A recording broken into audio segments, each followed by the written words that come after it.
হিন্দু আৰু ৭০,০০০ মুছলমানে এখন দুৰ্গা পূজা অসমত পাতিব আৰু যিটো খবৰক লৈ ৰাজ্যৰ চৌদিশে এতিয়া উৎসাহ দেখিবলৈ পোৱা গৈছে যে হিন্দু আৰু মুছলমানৰ যি সমিলমিল, হিন্দু আৰু মুছলমানৰ যি মিলাপ্ৰীতি, হিন্দু আৰু মুছলমানৰ যি ধৰ্মীয় ভেদাভেদ পৰিহাৰ কৰি একেখন নীলা আকাশৰ তলত থকাৰ যি প্ৰৱণতা সেয়াই সকলোকে উদ্বুদ্ধ কৰিছে আৰু যি উদ্বুদ্ধ কৰাই প্ৰকৃতপক্ষে এইখন অসমত শংকৰ আজানৰ অসম বুলি আকৌ এবাৰ প্ৰমাণ কৰিছে, আকৌ এবাৰ যে ধৰ্মীয় ভেদাভেদ পৰিহাৰ কৰা অসম বুলি প্ৰমাণ কৰিছে আৰু সেই ঘটনা, সেই দৃশ্যই, সেই কাহিনীয়ে সকলোকে অনুপ্ৰাণিত কৰিছে। আমি দৃশ্য আপোনালোকক এই মুহূৰ্তত দেখুৱাব বিচাৰিছোঁ।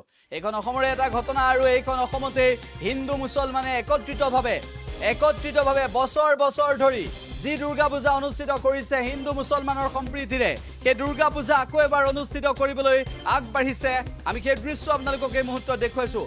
এইখন অসমতে এনেদৰে এইবাৰ দুৰ্গা পূজা অনুষ্ঠিত কৰিবলৈ আগবাঢ়িছে আৰু এইসকল লোক আজি যিসকল লোক দুৰ্গা পূজা অনুষ্ঠিত কৰিবলৈ আগবাঢ়িছে, হিন্দু ৫০০ হিন্দু কিন্তু মুছলমান ৭০,০০০, তথাপিতো তেওঁলোকে দুৰ্গা পূজা অনুষ্ঠিত কৰিবলৈ সকলোৰে যি সমিলমিলেৰে আগবঢ়াৰ প্ৰৱণতা, সকলোৰে যি সমিলমিলেৰে আগবঢ়াৰ তেওঁলোকৰ নীতি, সেই নীতিয়ে সকলোকে অনুপ্ৰাণিত কৰিছে।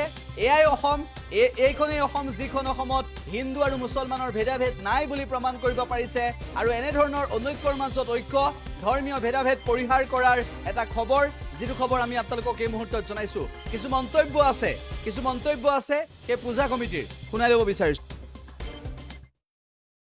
এখন গৰৈমাৰী সত্ৰ, গৰৈমাৰী সমন্বয়ৰ ক্ষেত্ৰ, য'ত ডক্টৰ মামণি ৰয়ছম গোস্বামীৰ পূৰ্বপুৰুষসকলৰ আৱাস ভূমি আছিলে।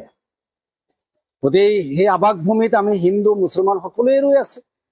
আৰু গৰৈমাৰী বজাৰত মোৰ বয়সটো মোটামুটি ৬২ হৈছে, কিন্তু মই জনামতে আজি প্ৰায় ৭০ বছৰ ধৰি গৰৈমাৰী বজাৰত দুৰ্গা পূজা হয়।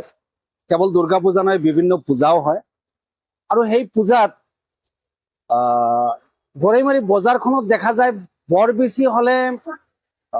বেছি হলে ৫০০ হিন্দু মানুহ আছে আৰু গোটেই এলেকাটোত নহলেও ৭০,০০০ মান মুছলিম মানুহ আছে আৰু এওঁলোকৰ মাজতে পূজাটো ইয়াত অনুষ্ঠিত কৰা হয় আৰু প্ৰায় গোটেইখিনি মুছলিম মানুহে ইয়াক সহায় কৰে, সহযোগ কৰে, সমৰ্থন কৰে। এই কথাটো মানিব লাগিব। তাৰোপৰি কাষতে থকা শিংমাৰী পুখুৰী পাৰ, তাতেও 2খন পূজা হৈ আছে। গৰৈমাৰী বজাৰৰ এইটো হ'ল বাৰোৱাৰী দুৰ্গা পূজা, কাষতে সূত্ৰধৰ পাৰাত এখন পূজা হয় আৰু ব্যক্তিগতভাৱে আন এখন পূজাও আমাৰ গৌতম চাহাৰ ঘৰত হয়। গোটেইখিনি পূজাত আমাৰ মানুহখিনিয়ে সহায় কৰে, সহযোগ কৰে। এইটোত কোনোবাই কিবা ক'ব পাৰে যে গৰৈমাৰী মানে মাইনৰিটি এলেকাত পূজাটো কেনেকুৱা হ'ব, পূজাত মানুহে কি কৰে। আমিতো এতিয়াও পহৰা দিওঁ গৰৈমাৰী দুৰ্গা পূজাত, আমি ৰাতি থাকো ইয়াত, তেওঁলোকে কি কৰে কি নকৰে আমি পৰ্যবেক্ষণ কৰো। প্ৰায় ধৰ্মৰ মানুহখিনি ইয়াত আহে, ইয়াত অতিথি যিমানবিলাক আহিব এওঁলোকে মাতিছে, মুছলিম অতিথি, হিন্দু অতিথি হিন্দু মুছলিম বুলি তেওঁলোকে আহ্বান জনোৱা নাই, নিমন্ত্ৰণ জনোৱা নাই, চব অতিথি হিচাপেই মাতিছে।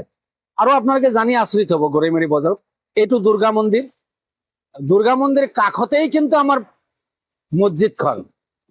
এটা ভাল আমাৰ মাজত বুজাবুজি আছে, মছজিদত আজান দিলে তেওঁলোকৰ মাইকৰ চাউণ্ডটো কমাই দিয়ে, ইজনে সিজনক সন্মান জনায় আৰু প্ৰতি ধৰ্মতেই এইটো সন্মান জনোৱাটো, কোন ধৰ্মনো শ্ৰেষ্ঠ নহয়, প্ৰত্যেকটো ধৰ্মই শ্ৰেষ্ঠ। নিজৰ নিজৰ ধৰ্ম পালন কৰি আছে, এজনে আনজনক সহায় কৰি আছে, এজনে আনজনক সহযোগ কৰি আছে। গতিকে গৰৈমাৰী এটা সমন্বয়ৰ ক্ষেত্ৰ বুলি ক'ব লাগিব। মই ইয়াত উল্লেখ কৰি থৈ যাম, 1983 চনৰ যিটো জুই জ্বলিছিলে, সেই জুইটো কিন্তু গৰৈমাৰী বজাৰ, গৰৈমাৰী গাঁৱৰ কলিতা গাঁওখন আমি পহৰা দিছিলো, কোনেও একো কৰিব পৰা নাছিল। গোটেই অসম জ্বলিছিল, গৰৈমাৰী এলেকা কিন্তু জ্বলাই দিব পৰা কাৰো ক্ষমতা হোৱা নাছিল। আমি এনেকুৱা বুজা পৰাত চলিছিল। ৭০ বছৰ হ'ল আমাৰ পূৰ্বপুৰুষে কৰি আছে, আমিওতো চলাই আছো। কিন্তু আমাৰ ইয়াতে যদি আমাৰ হিন্দু মানুহ যথেষ্ট কম, তথাপিও আমি মুছলিম মানুহৰ পৰা বিভিন্ন ধৰণৰ সহায় সহানুভূতি আৰু তেখেতে আগভাগ লৈ আমাৰ পূজাটো আমাক চলাই দিয়ে, কোনো অসুবিধা নাই।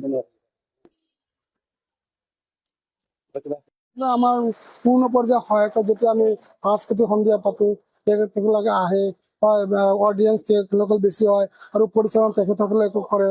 আমিও তেখেতৰ লগত আগভাগ লৈ সাংস্কৃতিক সন্ধিয়াটো আমি চলাই লওঁ।